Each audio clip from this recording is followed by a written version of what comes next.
আবারও সাকিব আল হাসান আলোচনায়। সাকিব আল হাসান আলোচনায় না থাকলে মনে হয় তার ভালোই লাগে না, কারণ সাকিব আল হাসান মানে বিভিন্ন ধরনের কথাবার্তা, বিভিন্ন ধরনের আলোচনা সমালোচনা, বিভিন্ন বিষয়ে মন্তব্য। যেমন ধরুন, গতকাল সাকিব আল হাসান বাংলাদেশ ক্রিকেট বোর্ডের বর্তমান অ্যাডহক কমিটির সভাপতি তামিম ইকবালকে নিয়ে মন্তব্য করেছেন এবং তিনি বলেছেন যে বিসিবির আগের প্রেসিডেন্ট নাজমুল হোসেন পাপন,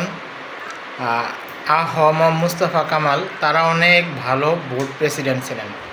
তাদের কাছ থেকে তামিম ইকবালকে শিখতে বলেছেন, অনেক কিছু শিক্ষণীয় শিক্ষা নিতে বলেছেন এবং সাকিব আল হাসান এই বোর্ডের বিভিন্ন বিষয় নিয়েও কথাবার্তা বলেছেন।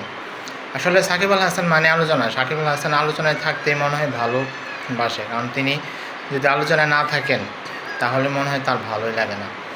বিভিন্ন বিষয় নিয়ে সাকিব আল হাসান বিভিন্ন ধরনের কথাবার্তা বলে, কারণ সাকিব আল হাসান মানেই আলোচনা, সাকিব আল হাসান মানেই সমালোচনা, সব কিছুই মনে হয় সাকিব আল হাসান তার আলোচনার মধ্যে থাকতেই অনেক ভালোবাসেন। কারণ সাকিব আল হাসান জানেন, অনেক আগে যখন নাজমুল হোসেন পাপন বিসিবি প্রধান ছিল তখন থেকেই বিভিন্ন ধরনের আলোচনা করেছেন, বিভিন্ন ধরনের কথাবার্তা বলেছেন, তাদেরকে নিয়ে কথাবার্তা বলেছেন। বিশেষ করে তামিম ইকবালকে নিয়ে যে কথাবার্তা বলেছিল সেটা নিয়ে তো আসলে অনেক আলোচনা সমালোচনা হয়েছিল, তামিমকে নিয়ে কথা বলেছিল।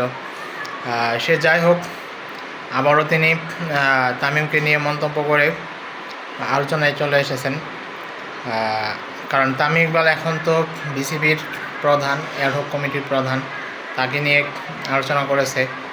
আসলে সবার মধ্যেই একটু উদ্রেক ছিল, অনেকেই চিন্তাভাবনা করতেছিল যে তামিম ইকবালকে ভালো করবে, তামিম ইকবালকে নিজের স্বার্থের জন্য কাজ করবে না, দলের জন্য কাজ করবে। এর মধ্যে সাকিব আল হাসান সেই কথাটি বলে আসলে আরও আলোচনা জন্ম দিয়েছে। আর মনে হয় সাকিব আল হাসান নিজেকে আলোচনায় রাখতেই অনেক ভালোবাসে।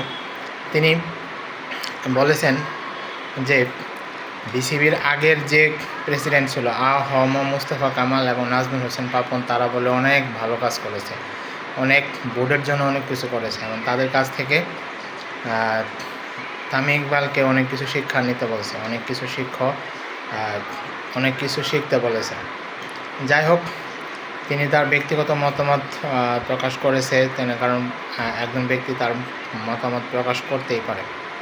সাকিব আল হাসানও প্রকাশ করেছে। আসলে সাকিব আল হাসান বিভিন্ন বিষয় নিয়ে কথাবার্তা বলে আলোচনায় থাকতেই মনে হয় ভালো লাগে।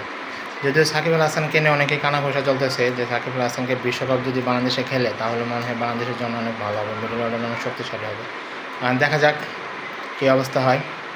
যদি সাকিব আল হাসান দলে ফিরে তাহলে তো সোনাই সোহাগা আরও অনেক বেশি ভালোই হবে।